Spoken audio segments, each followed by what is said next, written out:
प्रिय विद्यार्थियों नमस्कार। हिंदी के ऑनलाइन शिक्षण व्यवस्था में आप सबका हार्दिक अभिनंदन स्वागत। आइए प्रारंभ करते हिंदी का शिक्षण। हम अध्ययन कर रहे थे संधि प्रकरण का।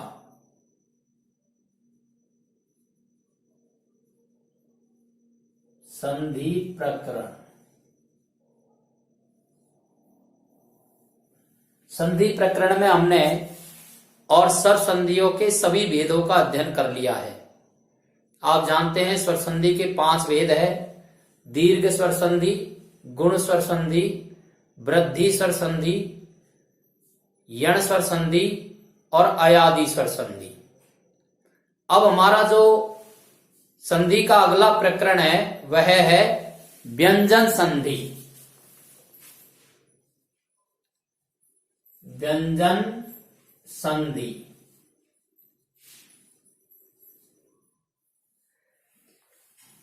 स्वर संधि में हमने क्या अध्ययन किया था? स्वर प्लस स्वर बराबर स्वर, अर्थात स्वरों का स्वरों से मेल होने पर स्वर हो जाता है, उसे स्वर संधि कहते हैं। स्वर संधि के अंदर 2 स्वरों का मेल होता है। स्वर का स्वर से मेल होता है और उस मेल के कारण से उत्पन्न विकार का नाम ही स्वर संधि है। ठीक इसी प्रकार से व्यंजन संधि में 2 प्रकार की स्थितियां बनती है। एक स्थिति तो बनती है व्यंजन प्लस व्यंजन बराबर व्यंजन, अर्थात जब व्यंजन का व्यंजन से मेल हो जाता है तो मेल के कारण से व्यंजन ही विकार के रूप में उत्पन्न होता है, तो उस स्थिति में भी व्यंजन संधि होती है। जैसे दिक प्लस गज, आप यहां देख रहे हैं दिक के अंत में क व्यंजन है और गज में ग व्यंजन है। दोनों व्यंजनों के मेल से और शब्द बनता है दिग्गज। दोनों व्यंजनों के मेल से क के स्थान पर ग हो जाता है और क के स्थान पर ग होने से दिग प्लस गज बराबर दिग्गज शब्द बनता है। अर्थात व्यंजन का व्यंजन से मेल होता है और उस मेल के कारण से उत्पन्न जो विकार होता है वह भी व्यंजन होता है। ऐसी स्थिति में व्यंजन स्वर संधि होती है। और दूसरी स्थिति जो इसकी बनती है वह बनती है व्यंजन प्लस स्वर। जैसे दिक प्लस अंबर। यहां आप क्या देख रहे हैं? दिक पहला जो शब्द है उसका अंतिम वर्ण क व्यंजन है और दूसरा जो शब्द है उसका प्रथम वर्ण अ स्वर है। अर्थात व्यंजन का स्वर से मेल होने पर भी और व्यंजन ही प्राप्त होता है और शब्द बनता है दिगंबर।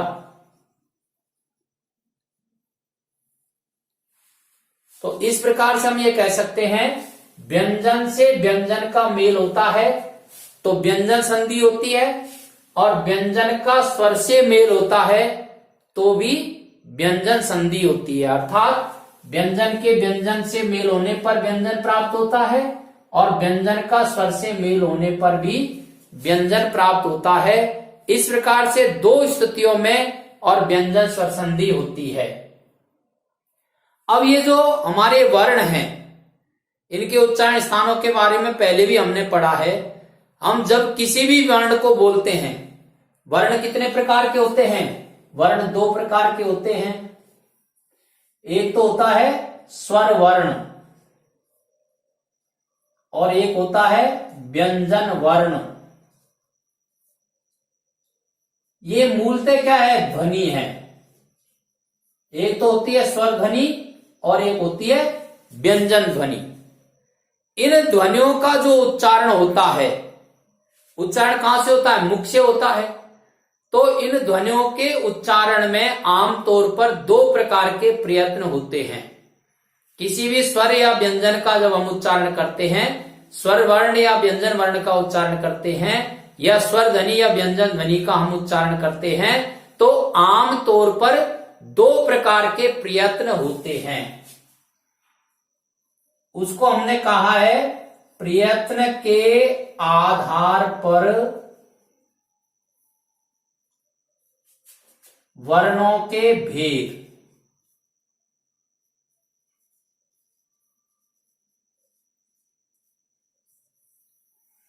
दो प्रकार के प्रयत्न होते हैं, स्वर वर्ण या स्वर ध्वनि, व्यंजन वर्ण या व्यंजन ध्वनि। इनके उच्चारण में दो प्रकार के प्रयत्न होते हैं। उसमें से पहले प्रयत्न का नाम है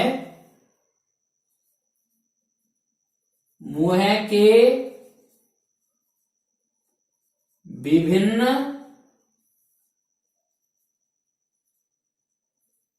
अंगों का उपयोग। जब किसी भी व्यंजन या स्वर को बोला जाता है तो मुंह के विभिन्न अंगों का उपयोग होता है। मुंह के अंग कौन से हैं? जीभ है, दांत है, होठ है, कंठ है, मूर्धा है। तो जीभ कभी दांत से टकराती है, तो जीभ कभी होठ से टकराती है, तो जीभ कभी मूर्धा से टकराती है, तो कभी जीभ कंठ से टकराती है, या कभी होठों का मिलान होता है। तो इस प्रकार से मुंह के विभिन्न अंगों का उपयोग, ये पहला प्रयत्न होता है। और दूसरा प्रयत्न होता है स्वर तंत्रियों में कंपन। स्वर तंत्रियों में कंपन।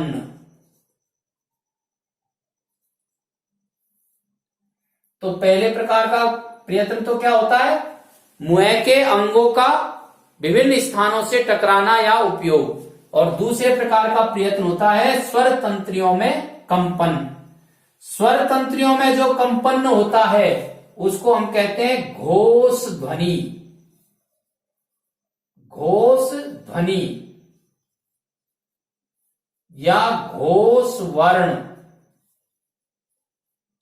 या सघोष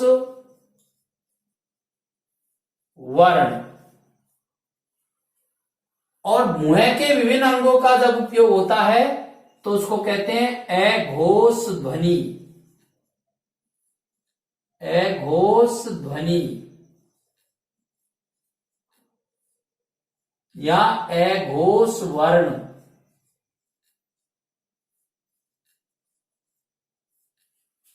अब ये घोष ध्वनि कौन कौन सी होती है, अर्थात स्वर तंत्रियों का कंपन कब होता है, और अघोष ध्वनि कौन कौन सी होती है, अर्थात मुंह के विभिन्न अंगों का उपयोग कब होता है। तो पहली जो ध्वनि है उसका नाम है अघोष ध्वनि। अघोष ध्वनि या अघोष वर्ण।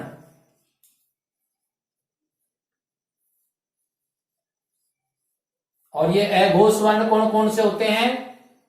प्रत्येक वर्ग का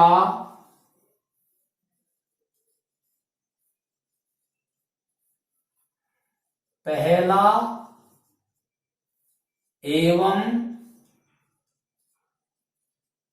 दूसरा वर्ण। वर्ग कितने होते हैं? वर्ग 5 होते हैं। क वर्ग, च वर्ग, ट वर्ग, त वर्ग और प वर्ग। क वर्ग में कौन होते हैं? क, ख, ग, घ, ण। और च वर्ग में कौन होता है? च, छ, ज, झ, य। और ट वर्ग में ट, ठ, ड, ढ और ण। त वर्ग में कौन होता है? त, थ, द,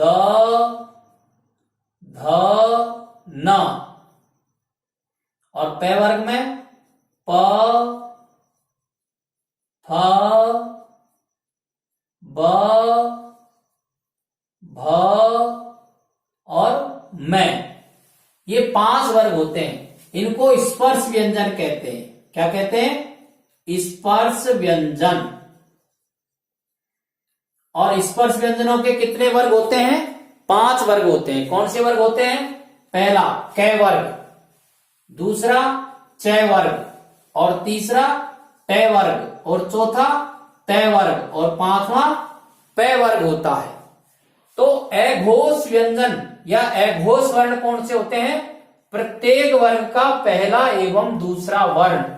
तो प्रत्येक वर्ग यानी कै वर्ग, चै वर्ग, टै वर्ग, तै वर्ग और पै वर्ग, इसका पहला वर्ण कौन सा है? क, च, ट, त और प, ये कचड़ त। वह दूसरा वर्ग ख, छ, ठ, थ और फ, ये क्या कहलाते हैं? ये कहलाएंगे अघोष। अघोष ध्वनि या अघोष वर्ण। प्रत्येक वर्ग का पहला व दूसरा वर्ण, ये अघोष ध्वनि या अघोष वर्ण कहलाते हैं। और दूसरे हैं सघोष या घोष ध्वनि।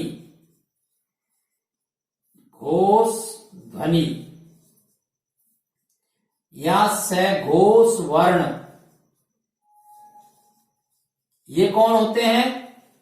तो ये होते हैं प्रत्येक स्वर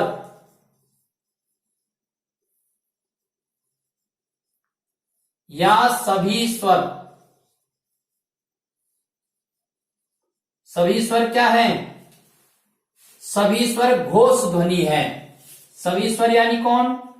ए, आ, ई, ऊ,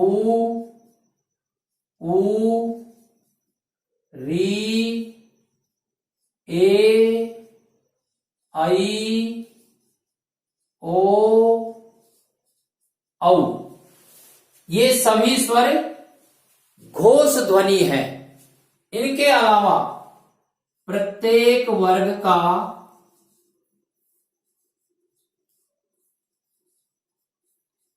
तीसरा, चौथा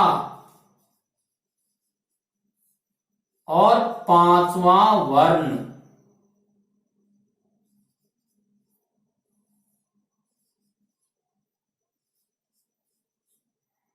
चौथा वर्ण, तीसरा वर्ण, प्रत्येक वर्ग का तीसरा, चौथा, पांचवा वर्ण। तीसरा कौन है? ग, ज, ड, ध। ग, ज, ड, द और ब, गजड़ धब। और चौथा कौन सा है? गजड़ धब। घ, झ, ढ, ध और भ। और पांचवा कौन सा है? पांचवा है न, न, न, में। न, य, न, न, म। तो घोष वर्ण कौन है? प्रत्येक स्वर या सभी स्वर, ए, आ, ई, उ, री, ए, आई, ओ, औ। और प्रत्येक वर्ग का तीसरा वर्ण, चौथा वर्ण और पांचवा वर्ण। तीसरा वर्ण कौन? गजड़ धव। चौथा वर्ण कौन? गजड़ धव।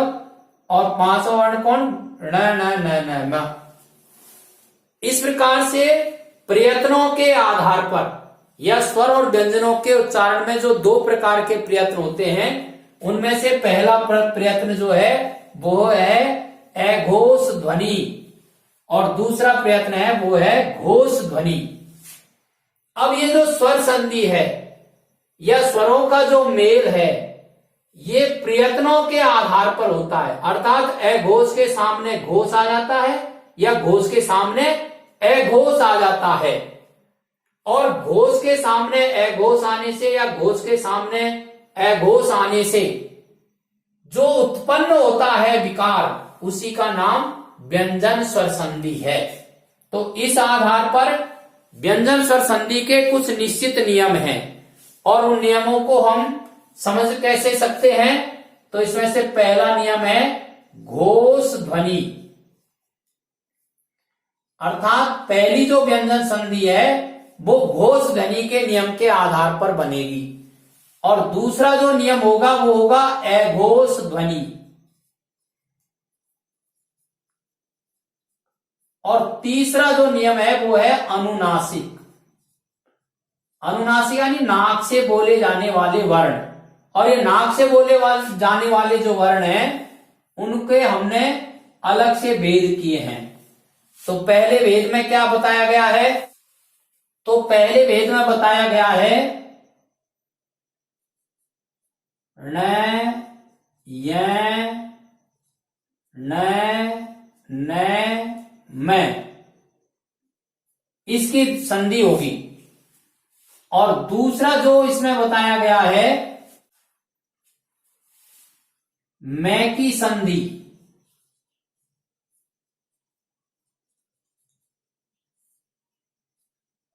और तीसरा जो बताया गया है मैं को अनुस्वार की संधि और तय की संधि,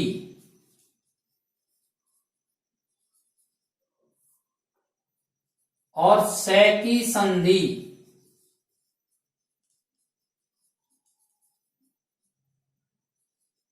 और से ट की संधि,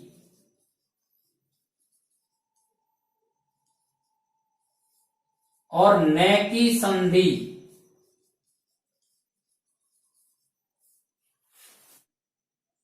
और अंतिम है इसमें च, से की संधि। इस प्रकार से हम स्वर संधि को इन नियमों में पढ़ेंगे। घोष ध्वनि का नियम, अघोष ध्वनि का नियम, और अनुनासिक। अनुनासिक में न में हो जाता है, मैं हो जाता है, मैं को अनुसार हो जाता है, तय हो जाता है, से हो जाता है, सट हो जाता है, न हो जाता है, और च या से हो जाता है। इन नियमों में हम इस संपूर्ण व्यंजन ध्वनि को पढ़ेंगे। अब समझने की दृष्टि से, और आप इस वीडियो को कम से कम 2 बार सुने और इसका स्क्रीनशॉट आप ले लें, और शिक्षण के वीडियो आपके पास आते रहें, इसके लिए इसे आप सब्सक्राइब करें। धन्यवाद।